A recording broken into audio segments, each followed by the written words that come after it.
Ja, ibland kan det vara lite avigt när man ska ha sig en kopp kaffe. Men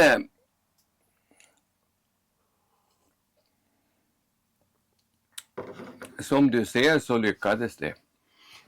Välkommen till dagens video. Det är faktiskt en serie av flera korta videor som behandlar just det här med hur man löser elutförande i husvagnar, husbilar, kanske också i viss mån off-grid-anläggningar, stugor på öar med mera, med mera. Det har alltså att göra med att man använder sig av batterier och omvandlar den spänning som de levererar till 230 volt som att de kan köra olika hushållsapparater på, som då man kan behöva i exempelvis en husvagn. Det du såg inledningsvis var alltså en kaffekvarn som vi använder, för här i husvagnen använder vi alltid omalt kaffe för att få den optimala kaffesmaken. Välkommen till kanalen som handlar om gårdsliv, norra Sverige. Det blir Janström. Det blir Janström. Välkommen till skogen där vi lever och där vi bor.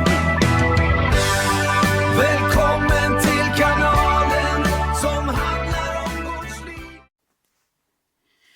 Ja, vi ska gå in alltså på det här med batterier och spänning. Och i den här vagnen så har vi satsat på ett fabrikat som heter Li-Time. Som vi har funnit vara bäst för vår synpunkt i förhållande till storlek, pris och behov. Jag kan säga det nu också först som sist att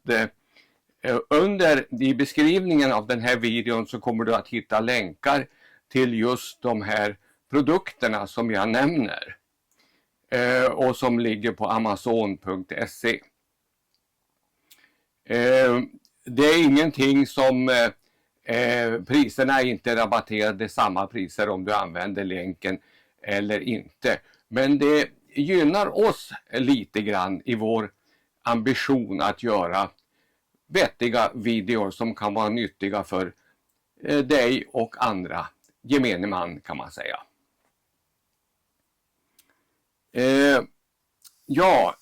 När det gäller batterier så finns det en uppsjö batterier och man kan säga att batterimarknaden mer eller mindre har exploderat de senaste åren. Tidigare så var det ju blybatterier som var fullständigt förhärskande. Sen kom AGM-batterier och nu så har då litium-järnfosfatbatterier mer eller mindre kan man säga tagit över.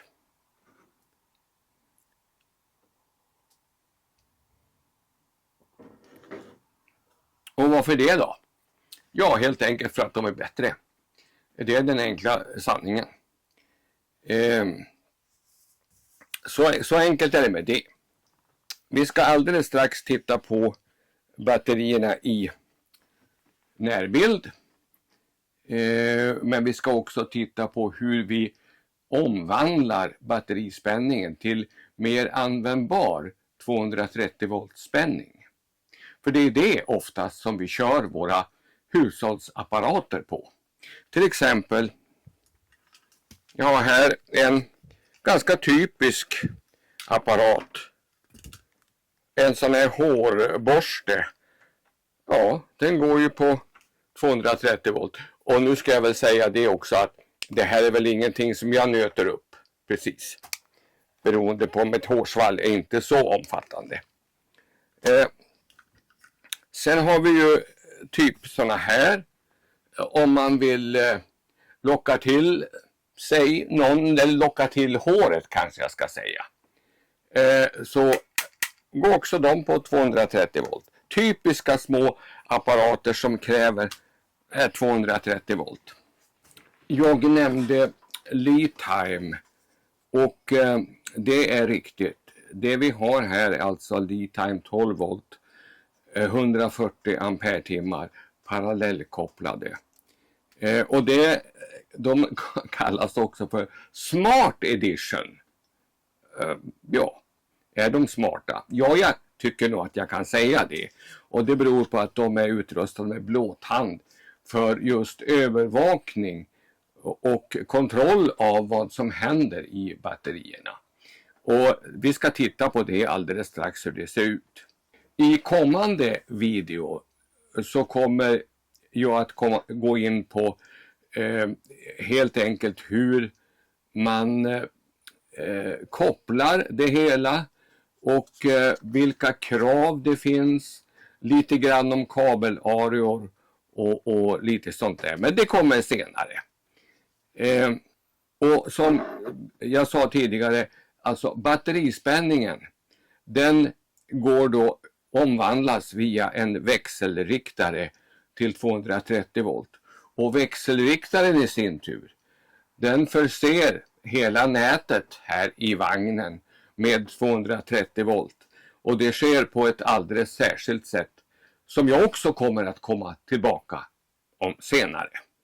Ja, jag nämnde fabrikatet Lead Time och det stämmer. Och nu ser vi faktiskt batteriet Lead Time. Och det är alltså ett batteri som är 12 volt och är på 140 ampere-timmar. Jag har parallellkopplat dessa batterier så att det lämnar 280 ampere-timmar totalt. Så vi går väl in på lite mera detaljer kring det här med batterier kanske då. Det är ju så att ett litium järnfosfatbatteri har betydligt bättre kapacitet än ett blybatteri. Man brukar prata om att litium järnfosfat, de har upp till 90% jämfört med blybatteri som har upp till 50%. Och vad är det nu för speciellt kring detta? Jo, för det första är det ju så att litiumbatterier är betydligt lättare. De är alltså inte så enormt tunga som ett blybatteri blir, utan de är lätta att hantera förstås. Och om man nu behöver vid något tillfälle plocka ur dem ur vagnen. Men vad är det mera som är speciellt? Bortsett från just att det är ett batteri med bra prestanda och bra pris. Jo, det har ju förstås då det som kallas för BMS. Och det står för Battery Management System. Och det kan man väl översätta med batteriövervakningssystem möjligen. Och det är liksom batteriets hjärna. Det övervakar spänningen, strömmen, temperaturen och skyddar mot olämpliga driftsförhållanden. Balanserar cellerna och så vidare. Man får genom den modellen ett system som förlänger livslängden på komponenterna ordentligt. Och det här BMS-systemet, det sätter stopp för laddning när vi kommer ner mot temperaturer som närmar sig 0 grader. Och varför det då? Jo, det finns något som kallas för lithium plating, där metalliskt litium avsätts på anodens yta och kan förorsaka permanent skada.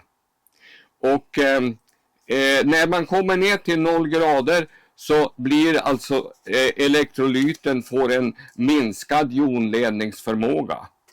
Och diffusionen av litiumjoner i grafiten blir långsam. Och den kemiska reaktionen hinner inte ta emot alla litiumjoner. Och om man då fortsätter ladda så kan litiumet avsättas som metalliskt litium på anodens yta. Och det är det man kallar för lithium plating. Och det i sin tur leder till permanent kapacitetsförlust.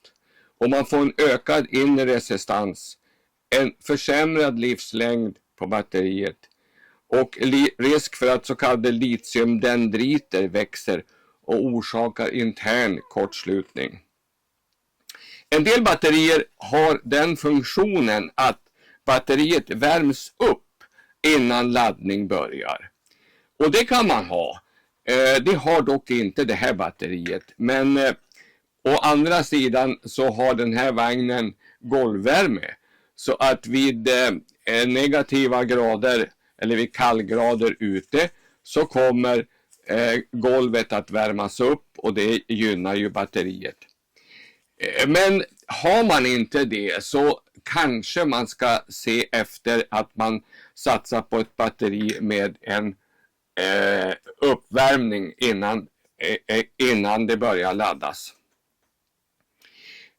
Hur är det med urladdning? Jo, alltså urladdning kan ske, alltså det vill säga man tankar ur batteriet. Det kan man göra ända ner till minus 20 grader innan det blir några större problem.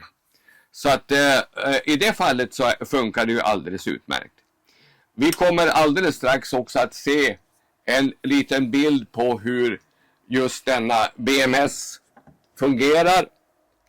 Ja, men då ser vi hur BMSen ser ut för detta batteri från LiTime. Först och främst så ser vi här att vi har 99% kvar och att batteriet befinner sig i ett så kallat viloläge. Och längst ner, ja, vi ser också vilken spänning vi har, 13,6 volt. Och kapaciteten förstås. Längst ner ser vi också några saker som vi kan klicka på för att få veta lite mer om det här batteriet. Till exempel, hur är det balanserat? Ja, under goda förhållanden är batteriet väl balanserat. Okej? Och sen har vi det här med cellerna. Ditt batteri fungerar optimalt. Här kan man då möjligen dyka upp om det kan bli något felproblem på någon cell och så vidare. Och BMSen, ja, den fungerar smidigt. Då är det väl egentligen inte så mycket mer att säga. Sen går vi på det andra batteriet och där har vi ungefär samma läge. De är ju sammankopplade så det är väl helt i sin ordning. Ja, om vi sen går över till den del i det här systemet som alstrar 230 volt spänning. Och där ser vi då växelriktaren som har gått igång. Och den här växelriktaren är en ganska rejäl klump. Den är alltså på 3000 watt. Och det innebär ju egentligen att det mesta av maskiner som man kan behöva ha i ett sånt här läge, dammsugare, kaffemaskiner, olika typer av ugnar och så vidare, den klarar det och fungerar utan några större problem. Men när det gäller just växelriktare så finns det några saker som är otroligt viktiga. Och det är det att en växelriktare måste kunna lämna ren sinusformad ström. Gör den inte det, då är det inte mycket att ha. Därför att de flesta elektriska apparater klarar inte av oren sinusform på strömmen. Det måste vara ren sinusform helt enkelt. Och LiTime växelriktare använder alltså en högkvalitativ ren sinusvåg. Den effekten är som jag sa 3000 watt. Och det finns alltså underspänningsskydd, överspänningsskydd, överhettningsskydd och så vidare och så vidare. Och den är utrustad med 2 kylfläktar. Och faktum är att i sommar när jag har varit ute och åkt så har det inträffat att fläkten har gått igång.